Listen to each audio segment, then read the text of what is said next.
Halo kawan-kawan, selamat siang. Assalamualaikum warahmatullahi wabarakatuh. Kawan-kawan, saya ingin memperkenalkan kambing-kambing saya yang sudah saya ternak selama 1,5 tahun dari 2 indukan dan 1 penjantan. Di dalam 1,5 tahun ini eh, sudah melahirkan 4 ekor anak. Yang melahirkan kedua kali itu ada kegagalan, tinggal 1 anak, dan ini anaknya.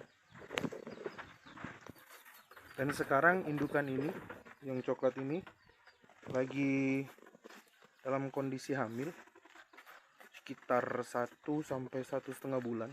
Dan ini juga indukan yang ini dalam kondisi hamil juga, hampir sama, ini kisaran 1 bulan. Dan ini anakan pertamanya dari kawin silang antara kambing jumbo dan ras PE yang sudah jauh dari ras PE aslinya.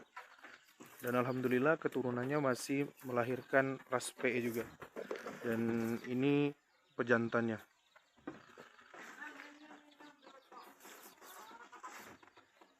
Nah, yang saya ingin beritahukan kepada teman-teman bahwasanya selama ini di dalam pemeliharaan di 1,5 tahun ini, saya pernah dan sering menghadapi masalah, yakni masalah lalat hijau, yang ketika kondisi hujan, ketika kondisi kandang yang kotor, maka lalat hijau itu mengumpul.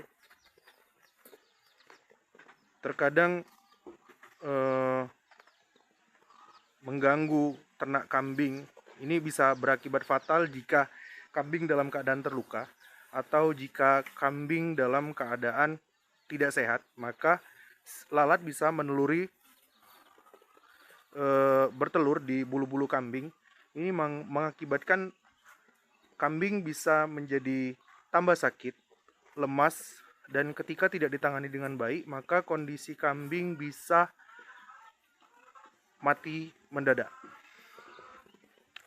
Dan sudah berulang-ulang saya coba dalam beberapa hal, baik dengan disinfektan, saya coba semprotkan ke ternak-ternak kambing saya, dan pada kenyataannya itu tidak memuaskan, termasuk dengan beberapa obat-obat kimia yang digunakan untuk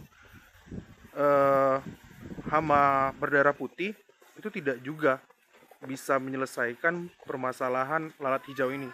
Dan akhirnya teknik umum yang paling sering dilakukan, dan teknik ini dianggap sepele, itu dengan setiap hari membuat bakaran atau membakar sampah sisa pakan kambing, yang dimana ini adalah cara alternatif yang paling mudah dan cara alternatif yang paling efisien untuk menghindarkan lalat-lalat agar tidak berkerumbun atau mendekati ternak kambing kita. Oke kawan-kawan, dan ini di dalam kisaran 1,5 tahun, ini alhamdulillah udah dititipkan rezeki segini. Dan kalau untuk masalah pakan, karena di tempat kami ini lebih banyak pakan hijau, banyak rumput, maka saya mencari alternatif dengan memberi pakan hijau-hijauan berupa rumput. Karena saya pernah dulu mencoba pakan yang difermentasi, dan itu saya merasa kurang efisien, kurang bagus hasilnya. Mungkin apakah saya yang salah atau memang kondisi ternak yang seharusnya tidak diberi pakan fermentasi. Karena saya berpikir secara bentuk alamiahnya hewan-hewan ini beradaptasi dengan alam, artinya memang pemakan hijau-hijauan. Tapi pada kenyataannya dengan perkembangan zaman, dengan perkembangan teknologi, ternak-ternak ini bisa diberikan pakan fermentasi. Tapi saya sarankan ke teman-teman yang pemula, ada baiknya di awal waktu itu untuk memberikan pakan hijau-hijauan, pakan alami, di mana di proses waktu pembelajaran kita akan menemukan teknik kelemahan, kelebihan di dalam pemberian pakan, dan kita akan mengetahui cara menjaga ternak kita dalam keadaan tetap sehat, tetap fit.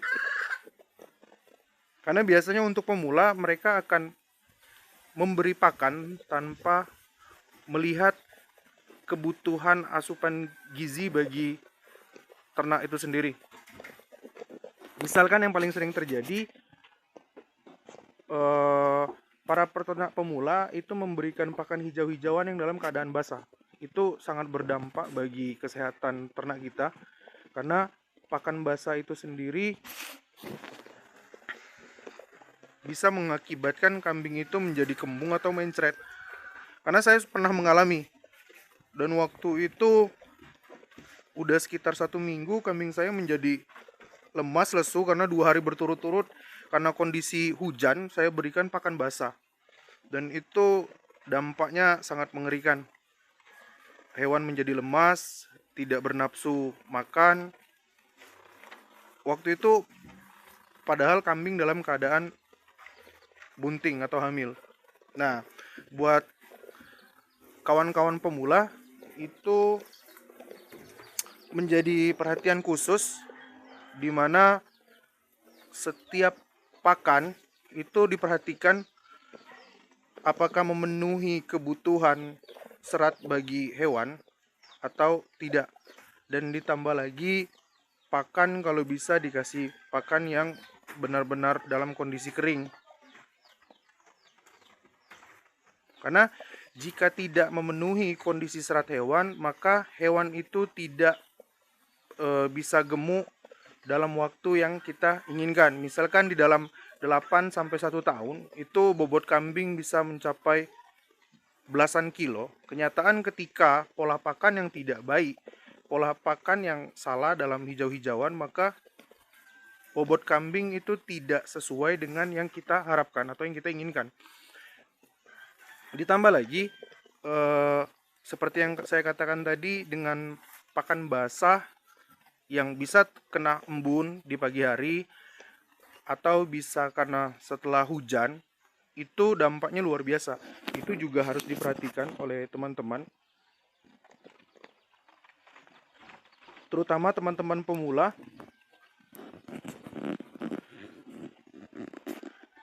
Oke, teman-teman.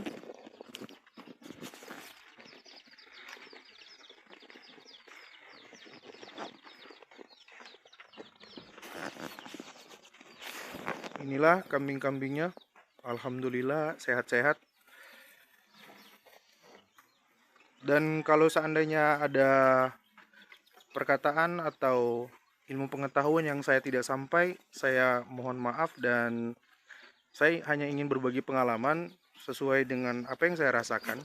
Semoga bermanfaat bagi teman-teman pemula, dan jika ada yang perlu ditanyakan, pertanyakan saja di bawah deskripsi ini.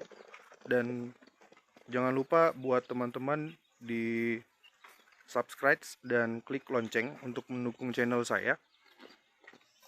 Semoga ini menjadi manfaat buat kita semua, bagi peternak muda, bagi para peternak pemula. Jangan takut menjadi peternak, jangan takut menjadi petani. Dengan beternak, dengan bertani, hidup akan menjadi lebih sukses dan menjadi pengusaha muda, menjadi pengusaha mandiri. Salam ternak, salam petani. Selamat siang. Assalamualaikum warahmatullahi wabarakatuh.